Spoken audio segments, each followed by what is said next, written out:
नमस्कार दोस्तों, time news 24 YouTube channel में आप लोगों का स्वागत है।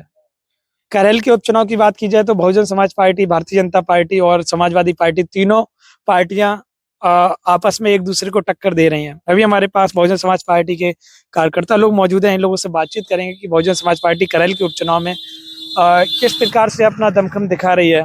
क्या लग रहा है करेल के विधानसभा उपचुनाव में बहुजन समाज पार्टी अपना जीत का सेहरा अपने सिर पर सजा पाएगी या नहीं, या समाजवादी पार्टी या भारतीय जनता पार्टी। तीनों लोगों की बात करेंगे।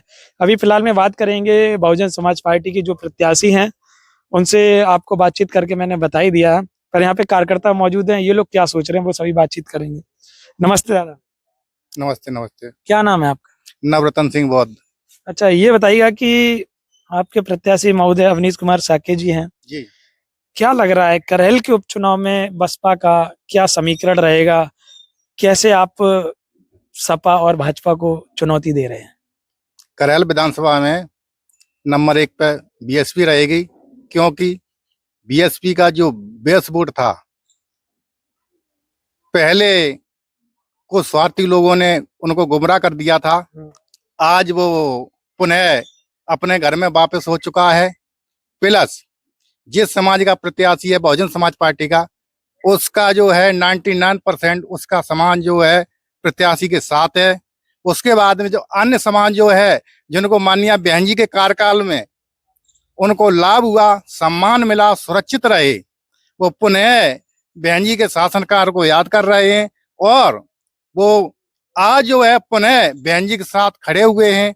मैं यानी सैकड़ों की संख्या में ग्रामों का दौरा कर चुके हैं।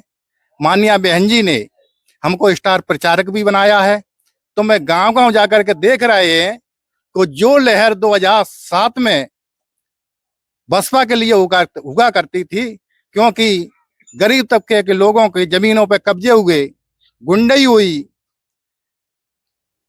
वो है पुनः जो अनेकों तरीके की जो सरकारें बदल रही हैं, लेकिन न तो उनको सम्मान मिल पा रहा है, न गुंडई रोक पा रहे हैं।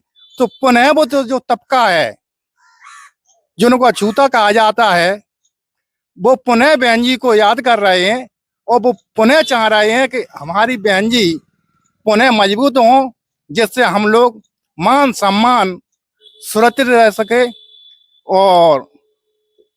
और जो है आगे से पुनः जिस प्रकार माननीय बहन जी ने गरीबों को छत दी, महापुरुषों के नाम से जिला बनाए, यूनिवर्सिटी बनाई और विद्यालय बनाए, हर समाज के प्रतिनिधित्व दिया। यानी जो समाज जिस दिन से जो है देश आजाद हुआ है, तब से लेके अब तक वोट तो देता रहता था, लेकिन उनको मान सम्मान नहीं मिला। लेकिन जब बहन जी की सरकार बनी तो हर समाज को सम्मान मिला।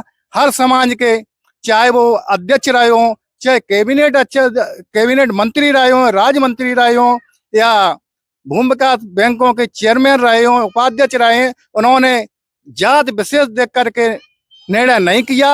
उन्होंने इस हिसाब से नहीं कि किसको कितनी भागीदारी मिलनी चाहिए, उन्होंने भागीदारी देने का काम किया। करेल की बात की जाए तो क्या लग रहा है अवनीश कुमार साके चुनाव में किस प्रकार की रणनीति यूज कर रहे हैं? करेल विधानसभा क्षेत्र में लगभग 3,50,000 के आसपास वोट है। उसमें यादव वोट के बाद में दूसरे नंबर पे हमारा जो बेस वोट बोला जाता है बीएसपी का, लगभग 90,000 के आसपास है। उसके बाद में 80,000 के आसपास, 80-85,000 के आसपास हमारा साक वोट है। तो ये वोट जो है एक मुश्त जो है सपा के वोट से हमारा कई यानी आगे निकल जाता है। मतलब आपका कहने का मतलब ये है जो बसपा का वोट बैंक है और साक के मिला लें तो नंबर 1 हो जाता जी जी जी जी जी, ये आपका नंबर 1 हो जाते। और उनमें भी बंटवारा चल रहा है। हम गांव में जा रहे हैं, जो एक मुश्त पे पोलिंग हुआ करती थी, अब एक मुश्त पे पोलिंग नहीं हो रही हैं। यादव समाज जो बेस वोट बोला जाता है उसमें बंटवारा चल रहा है। वैसे तो 2 में कसके चल रहा है, लेकिन वैसे तो जो है 4 प्रत्याशी यादव समाज के हैं। और बीएसपी को, जो बीएसपी का मिशन मूवमेंट को समझते हैं, वो यादव समाज के भाई भी आज जो है भले भी वो 1% वोट करे, लेकिन वो बीएसपी को वोट कर रहे हैं। मतलब यादव भी बीएसपी को वोट करेंगे? जी, चाहे भले भी 1% वोट करें, लेकिन एक वोट कर रहे हैं, करेंगे। करेंगे। क्योंकि जब बहन जी की 1995 में सरकार बनी तो माननीय बहन जी ने 2 MLC बनाए थे। तो मैनपुरी से बाबा रामनाथ यादव जी को बनाया था और गोरखपुर से काशीनाथ यादव जी को बनाया था। बिना किसी अपने समाज से किसी को MLC नहीं बनाया था। तो हमारी नेता जात विशेष का काम नहीं करती हैं। हमारी नेता जो है मान सम्मान और जो है किसको कितनी भागीदारी मिलनी चाहिए उस हिसाब से काम करती है। जी सर, आपका क्या नाम है? दीपक पेंटर। अच्छा, आपको क्या लग रहा है, जैसे अंकल जी ने जो बात बताई उनकी बात से सहमत है पूर्णतः? बिल्कुल। अच्छा, तो आपके अनुसार आप क्या सोचते हैं? देखो, बहुजन समाज पार्टी को माननीय बहन जी ने जो प्रत्याशी डॉक्टर अवनीश शाह को दिया है, वो प्रत्याशी बहुत ही सौम्य सरल व्यवहार के हैं। चाहे भारतीय जनता पार्टी हो या समाजवादी पार्टी हो, ये लोग जनता के बीच में नहीं जा रहे हैं,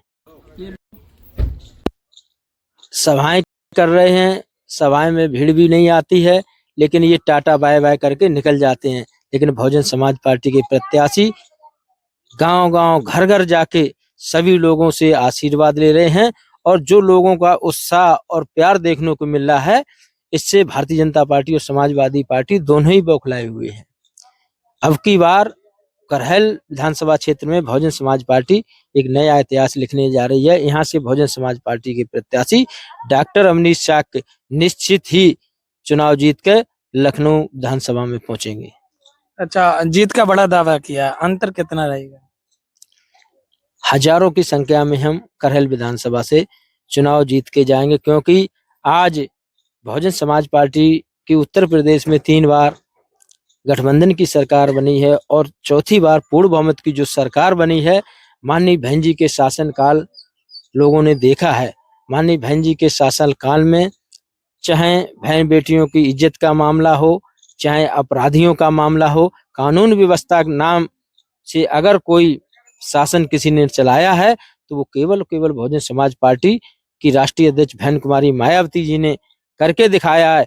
और ये उत्तर प्रदेश ही नहीं, पूरा देश मानता है कि कानून व्यवस्था के नाम से जो शासन माननीय बहन जी ने चलाया है, पूरे देश में ऐसा शासन कोई नहीं चला सकता है। चाहे रोजगार की बात हो या कानून व्यवस्था का मामला हो या विकास कार्य की बात हो, माननीय बहन जी ने जब सरकार बनी, सर्व समाज के लोगों के लिए माननीय बहन जी ने काम किया। हमारे तमाम पदाधिकारियों ने आपको बताया, माननीय बहन जी ने जो लोग शहरों में आप देखते थे, जाते थे, नगर पंचायतों में या सड़क के किनारे रहते थे, रहने के लिए छत नहीं थी। ये इससे पहले किसी ने नहीं सोचा था, लेकिन माननीय बहन जी की जब सरकार कॉलोनी वगैरह बनी थी, जब माननीय बहन जी की सरकार बनी तो माननीय बहन जी ने उन लोगों की तरफ देखा और मानवर काशीराम शहरी आवास योजना के तहत पक्का मकान बना के उनको निःशुल्क देने का काम किया। उसके बाद जिन गांवों में हमारे सांसद, विधायक, ब्लॉक प्रमुख नहीं थे, माननीय बहन जी ने ऐसे गांवों की सूची बनवा के अधिकारियों को भेजकर सूची बनवाई और उन ग्रामों में अंबेडकर ग्राम विकास के तहत चाहे खड़ंजे की व्यवस्था हो, पानी की व्यवस्था हो, स्कूल की व्यवस्था हो, सामुदायिक स्वास्थ्य केंद्र की व्यवस्था हो, लाइट की व्यवस्था हो, इसके तहत माननीय बहन जी ने 11 बिंदुओं पर अंबेडकर ग्राम विकास योजना में जो कार्य करने का काम किया है, आज लोग माननीय बहन जी के कार्य को देख रहे हैं और आज माननीय बहन जी की लोग तारीफ भी कर रहे हैं। और चाहे अभी जो आम चुनाव 2022 में हुआ था और या लोकसभा का चुनाव रहा हो, लोगों ने संविधान के नाम पर या आरक्षण के नाम पर हमारे भोले भाले लोगों को गुमराह करके उनका वोट लेने का काम तो किया, लेकिन अभी जो सुप्रीम कोर्ट का निर्णय आया तो यही लोग जो बाबा साहब की बात करते थे और संविधान बचाने की बात करते थे, तो सबसे ज्यादा अगर संविधान पर किसी ने हमला किया है तो इन्हीं लोगों ने किया है। और जब सुप्रीम कोर्ट का आदेश आया तो कोई नहीं बोला, इनके मुंह में दही जम गया। लेकिन बहुजन समाज पार्टी की राष्ट्रीय अध्यक्ष बहन कुमारी मायावती जी के एक इशारे पर 21 अगस्त को आपने देखा था पूरे देश में कितना बड़ा आंदोलन हुआ। तो आज पूरे सर्व समाज के लोग माननीय बहन जी की तरफ देख रहे हैं और 2007 में जो बहुजन समाज पार्टी की लहर थी, आज सेम वही पिक्चर चल रही है। तो इस करहल विधानसभा से 100% बहुजन समाज पार्टी जीतने जा रही है। तो